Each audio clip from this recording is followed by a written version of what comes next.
Dear aspirants, कैसे हो आप सबका स्वागत है इंडियन पॉलिटी क्लास में। जैसे कि हम जो हैं पार्ट्स को पढ़ रहे थे, तो हमने पार्ट 1, पार्ट 2, पार्ट 3 कर लिया है। लास्ट क्लास में हमने मौलिक अधिकार पढ़े थे जो पार्ट 3 में आते हैं।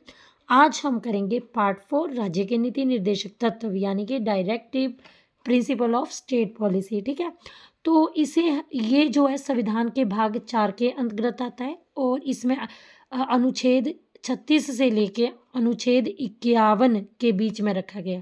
जो राज्य के नीति निर्देशक तत्व हैं उन्हें अनुच्छेद 36 से 51 के बीच रखा गया है और इसे आयरलैंड के संविधान से लिया गया। तो डीपीएसपी को कहाँ से लिया गया? आयरलैंड के संविधान से लिया गया।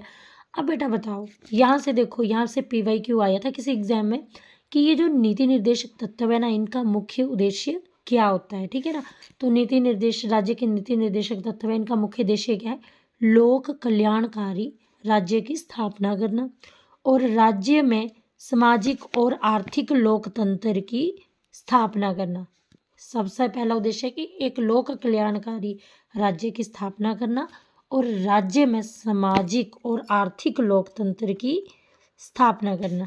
ठीक है, अब बेटा जो हमारे कॉन्स्टिट्यूशन असेंबली है ना, संविधान सभा है, इनके जो एडवाइजर हैं, सलाहकार हैं, BN राव।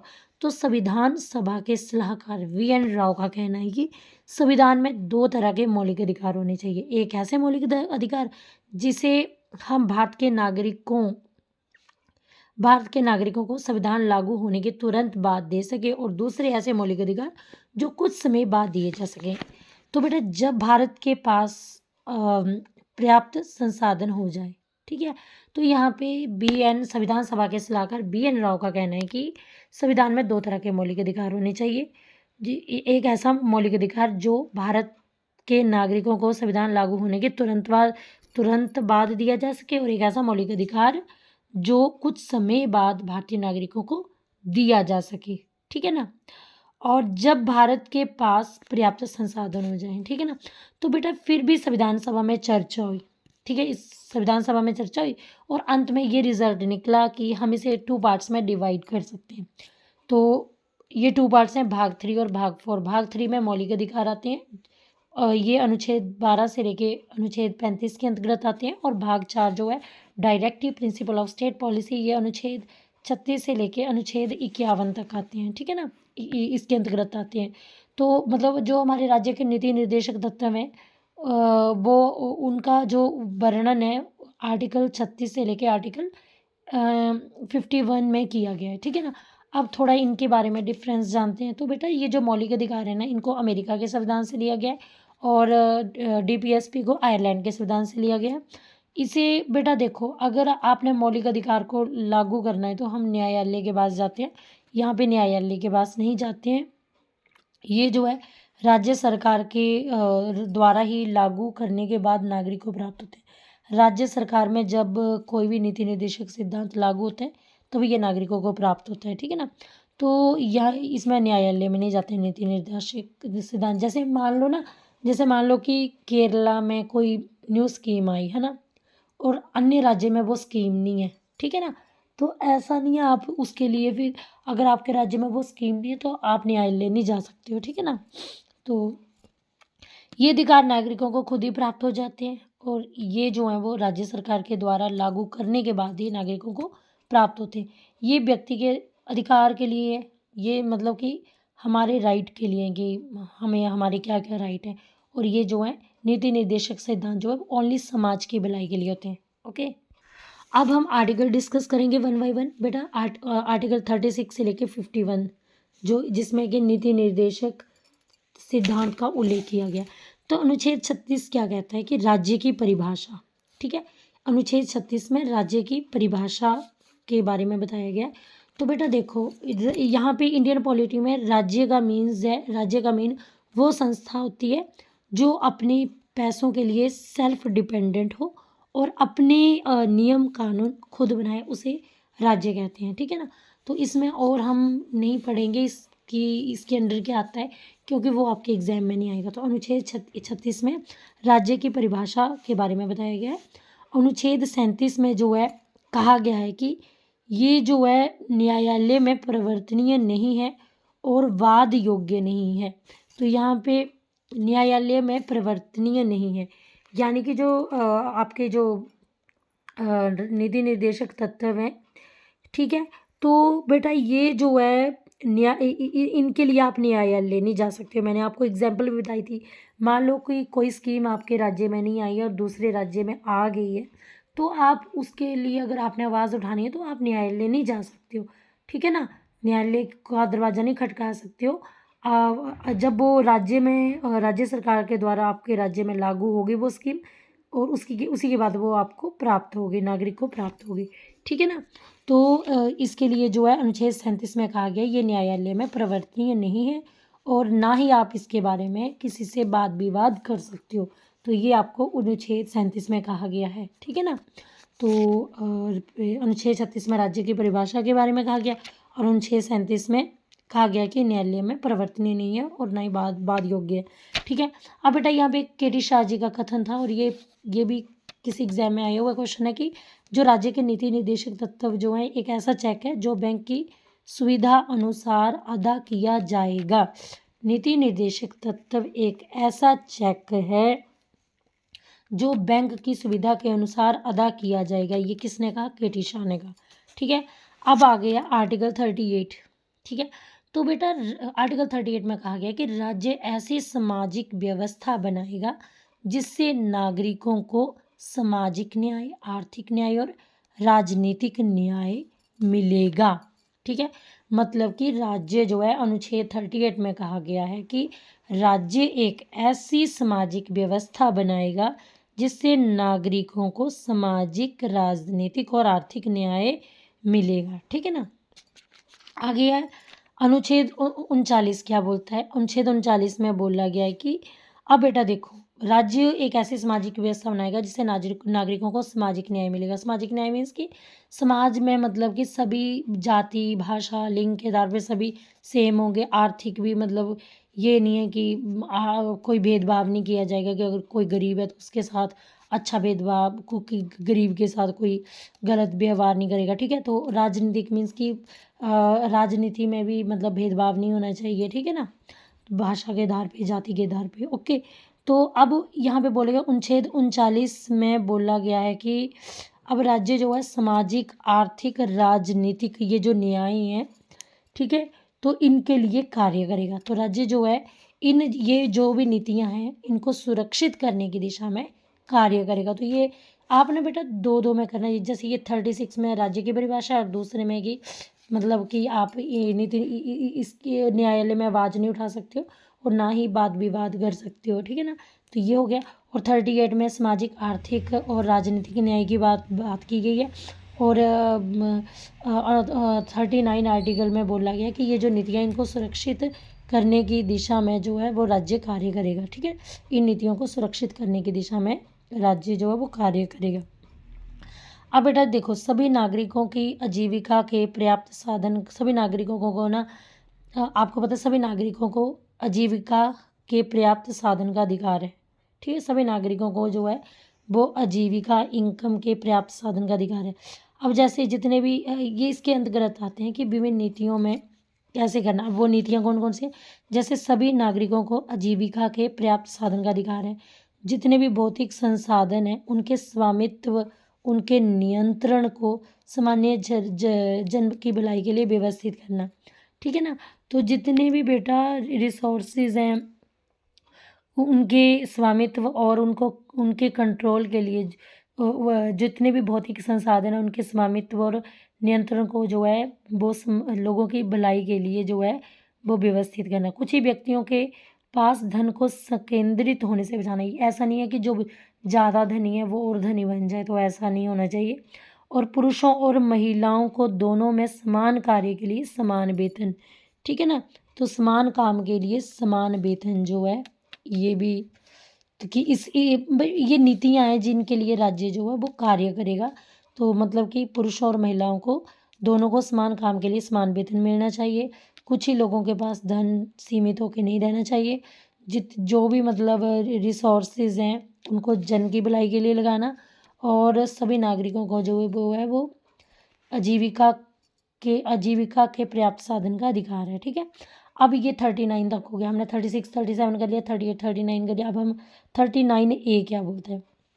अभी ये जो न्याय है, जैसे मैंने बताया समान न्याय और निशुल्क विधि सहायता देना, मतलब कि सभी को इक्वल न्याय, सेम न्याय मिलना चाहिए। और निशुल्क विधि सहायता, अगर कोई गरीब है तो उसको कानूनी सहायता का प्रावधान होना चाहिए। ठीक है ना। अनुच्छेद 40 बोलता है कि ग्राम पंचायत का संगठन, और ये आया हुआ है कि आर्टिकल 40 में ग्राम पंचायतों का संगठन। तो बेटा 73वें संविधान संशोधन में ग्रामीण क्षेत्र के लिए पंचायती राज बनाया गया, और 74वें संविधान संशोधन से ना शहरी के क्षेत्र में नगर पालिका बनाई गई। ठीक है, आ गया आर्टिकल 41। तो बेटा आर्टिकल 41 कहता है कि कुछ दशाओं में, जैसे काम, शिक्षा, सरकारी मदद का पाने का अधिकार है। ठीक है ना। तो कुछ दिशाओं में काम पाने का अधिकार है, शिक्षा पाने का अधिकार है, सरकारी मदद पाने का अधिकार है। जैसे वो कौन सी दिशाएं हैं, जैसे बेटा बुढ़ापा पेंशन होगी, विधवा पेंशन होगी, या विकलांग पेंशन होगी। ठीक है ना। तो ये सरकारी मदद पाने का अधिकार जो है वो आर्टिकल 41 के अंतर्गत आता है। ठीक है।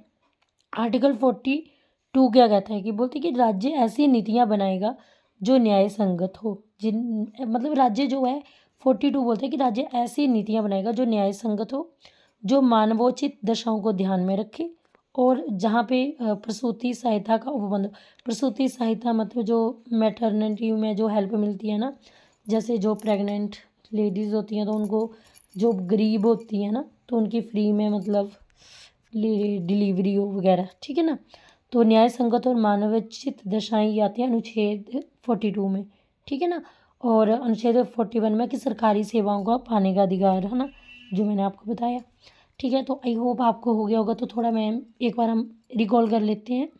तो अनुच्छेद 36 में मैंने क्या बताया, राज्य की परिभाषा। अनुच्छेद 37 में मैंने क्या बताया कि ना नीति निर्देशक सिद्धांत जो होते हैं ये न्यायालय में परिवर्तनीय नहीं है, और ना ही इनके बारे में आप वाद विवाद कर सकते हो। ठीक है, याद रखना। अनुच्छेद 36 राज्य की परिभाषा, अनुच्छेद 37 न्यायालय परिवर्तनीय, और अनुच्छेद 38 में क्या बताया था, सामाजिक आर्थिक राजनीतिक न्याय। और अनुच्छेद 39 बताता है जितनी भी नीतियाँ हैं उसके लिए कैसे काम करना है, तो उसके बारे में बताते हैं अनुच्छेद 39 में कि उनकी जितनी भी नीतियाँ उनको सुरक्षित करने की दिशा में कार्य करेंगे। अनुच्छेद 39 में बताता है। अनुच्छेद 39A में बताता है कि समान न्याय प्रदान करना और निःशुल्क विधि सहायता। अनुच्छेद 40 में ग्राम पंचायतों का गठन के बारे में बताया, और अनुच्छेद 41 में सरकारी मदद पाने का अधिकार, काम, शिक्षा, सरकारी मदद पाने का अधिकार। और अनुच्छेद 42 में बोला कि न्याय संगत राज्य ऐसी नीतियां बनाए जो न्याय संगत हो और मानवोचित दिशाओं को ध्यान में रखें तथा प्रसूति सहायता का उपबंध हो। ठीक है। अब बेटा प्रसूति सहायता मीन्स कि जैसे गर्भवती महिलाओं द्वारा कठोर शारीरिक श्रम ना करवाना, मतलब उनसे ज़्यादा हार्ड वर्क ना करवाना, और मैटरनिटी लीव। ठीक है ना। होता है ना कई गवर्नमेंट इंस्टीट्यूशन में मैटरनिटी लीव का प्रावधान, अगर कोई प्रेग्नेंट है तो उसको मैटरनिटी लीव मिलती है। अब अनुच्छेद आर्टिकल 43 क्या बोलता है कि निर्वाह योग्य मजदूरी और कुटीर उद्योग को बढ़ावा देना। ठीक है। मतलब कि निर्वाह योग्य मजदूरी, मतलब कि जो मजदूर है उनको उचित मजदूरी मिले, जिससे उचित मजदूरी मिले उनके काम के अकॉर्डिंगली, और जो उद्योग है उनको बढ़ावा देना। आर्टिकल 43A क्या बोलता है, उद्योगों के प्रबंधन में श्रमिकों की भागीदारी सुनिश्चित करने के लिए राज्य कदम उठाए। मतलब कि जो उद्योग है ना उनके प्रबंधन में जो है, जो मजदूर है ना, मजदूर लोग हैं, उनका भी मतलब कंट्रीब्यूशन, उनकी भी वो होनी चाहिए, पार्टिसिपेशन, उनका भी शेयर होना चाहिए। ठीक है ना। तो उद्योगों के प्रबंधन में। और 43B क्या बोलता है, राज्य जो है वो सहकारी समितियों को बढ़ावा दे। राज्य जो है वो सहकारी समितियों को बढ़ावा दे, मीन्स कि ना एक लोगों का ग्रुप बने, है ना। मतलब एक जैसे सहकारी समिति जो है, जैसे एक ग्रुप बने और जो एक लीडर हो, फिर वो मतलब कि समाज की भलाई के लिए काम करे, तो वो राज्य जो है वो सहकारी समितियों को बढ़ावा दे। ठीक है। तो 43 में निर्वाह योग्य मजदूरी, 43A में कि उद्योगों के प्रबंधन में श्रमिकों की भागीदारी, और 43B में राज्य जो है, राज्य सरकार जो है वो सहकारी समितियों को बढ़ावा दे। अनुच्छेद 44 बोलता है कि सिविल संहिता, नागरिकों के लिए समान सिविल संहिता होनी चाहिए। ये 44 बोलता है कि एक जैसा कानून होना चाहिए नागरिकों के लिए, समान सिविल संहिता होनी चाहिए। और आर्टिकल 44 बोलता है कि जो 0 से 6 साल तक के बच्चे हैं उनकी मतलब उनका देखभाल, उनकी हेल्थ से रिलेटेड वो भी प्रावधान होना चाहिए, ठीक है ना? तो 6 बच्चों को 6 वर्ष 0 से 6 साल तक जो है वो जो प्रारंभिक बालावस्था होती है उसमें बच्चों की देखभाल और शिक्षा प्रदान करना आर्टिकल 45 के अंतर्गत आता है। तो बेटा याद रखना 86वें संशोधन 2002 के अधिनियम में बोला गया था कि 6 से 14 साल के बच्चों को निःशुल्क शिक्षा और अनिवार्य शिक्षा प्रदान करना है, जो कि एक मौलिक अधिकार है। लेकिन 0 से 6 साल तक के बच्चों को हेल्थ से रिलेटेड ये अनुच्छेद 45 में बताया है, जैसे उनका वैक्सीनेशन, उनकी जो भी मतलब टेक केयर है उसका ध्यान रखना। अब आर्टिकल 46 क्या बोलता है? आर्टिकल 46 बोलता है कि जो कमज़ोर वर्ग हैं जैसे अनुसूचित जातियाँ, जनजातियाँ, ठीक है, उनकी जो शिक्षा है उनके आर्थिक हितों को बढ़ावा देना। तो राज्य जो है वो समाज के कमज़ोर वर्गों की शिक्षा और उनके आर्थिक हितों को बढ़ावा दे। आर्टिकल 47 बोलता है कि लोगों के जीवन स्तर में सुधार आए, उनका जो लाइफस्टाइल है उनके उसमें चेंज आए और पौष्टिक आहार को बढ़ावा मिले और जो दवाएं हैं, शराब है, नशीली दवाएं हैं, इन पे प्रतिबंध लगे। तो ये आर्टिकल 47 में आता है, ठीक है ना? 46 में आता है जातियाँ, जनजातियाँ, उनकी अनुसूचित जातियाँ, जनजातियाँ, कमज़ोर वर्ग हैं, उनकी शिक्षा और आर्थिक हितों में सुधार आए। 47 में शराब पर प्रतिबंध लगे और उनके लाइफस्टाइल में सुधार आए और पौष्टिक आहार को बढ़ावा। 48 में आता है कि राज्य जो है वो कृषि और पशुपालन को वैज्ञानिक तरीके से बढ़ावा देगा। राज्य कृषि और पशुपालन को वैज्ञानिक तरीके से बढ़ावा देगा। 48 ए में बोला गया पर्यावरण संरक्षण। 48 में बोला गया कि पशुपालन और कृषि को बढ़ावा दे। 48 ए में पर्यावरण संरक्षण। 49 में बोला गया कि जो ऐसे स्मारक जो नेशनल इम्पोर्टेंस से रिलेटेड, ठीक है, उनका संरक्षण, ये आर्टिकल 49 कहता है। और आर्टिकल 50 कहता है कि कार्यपालिका से न्यायपालिका को अलग रखो, मतलब जो है कार्यपालिका न्यायपालिका के काम में हस्तक्षेप ना करे, ठीक है। और आर्टिकल 51 जो है वो अंतर्राष्ट्रीय शांति और सुरक्षा जो है वो आर्टिकल 51 के अंदर आता है। तो बेटा मैंने बता दिया, ये जो स्टार लगे हैं ये PYQ आए हैं, तो आपको बता भी दिया कि यहाँ से क्वेश्चन कैसे आएगा, ठीक है। तो बेटा इसी के साथ मैं अपनी वीडियो पे विराम लगाती हूँ। आई होप आपको राज्य के नीति निर्देशक सिद्धांत जो है वो अच्छे से समझ आ गए होंगे और आपको मतलब एश्योर करती हूँ कि आपका जो है वो यहाँ से जो है हर ऑब्जेक्टिव बनेगा, क्योंकि ये काफ़ी डिटेल में बनाई है मैंने वीडियो। और हमने जो है इसके 4 भाग कंप्लीट कर लिए हैं। पहला भाग जो था वो हमने स्टेट एंड यूनियन टेरिटरी किया, सेकंड भाग जो है वो नागरिकता किया, थर्ड जो है मौलिक अधिकार, और चौथा भाग जो था वो राज्य के नीति निर्देशक सिद्धांत, ठीक है। तो अब हम नेक्स्ट वीडियो में हम भाग 5 करेंगे। तो उससे पहले मैं आपको यही कहना चाहूँगी कि अगर आपको मेरी वीडियो से कोई भी बेनिफिट मिल रहा है तो प्लीज़ आप दूसरे लोगों को भी इससे वंचित ना करें। तो प्लीज़ प्लीज़ प्लीज़ अगर आपको मेरी वीडियो पसंद आए तो मेरी वीडियो को लाइक करो, कॉम्प्लीमेंट करो कि मुझे और क्या इम्प्रूव करनी चाहिए, ठीक है। और अगर आपको मेरी वीडियो अच्छी लगी है तो आप कॉम्प्लीमेंट भी दे सकते हो उसके लिए। और प्लीज़ खुद तो पढ़ो, लेकिन अपने फ्रेंड्स के साथ भी इसे शेयर करो ताकि वो भी इसका एडवांटेज ले सकें। So bye bye, have a nice day.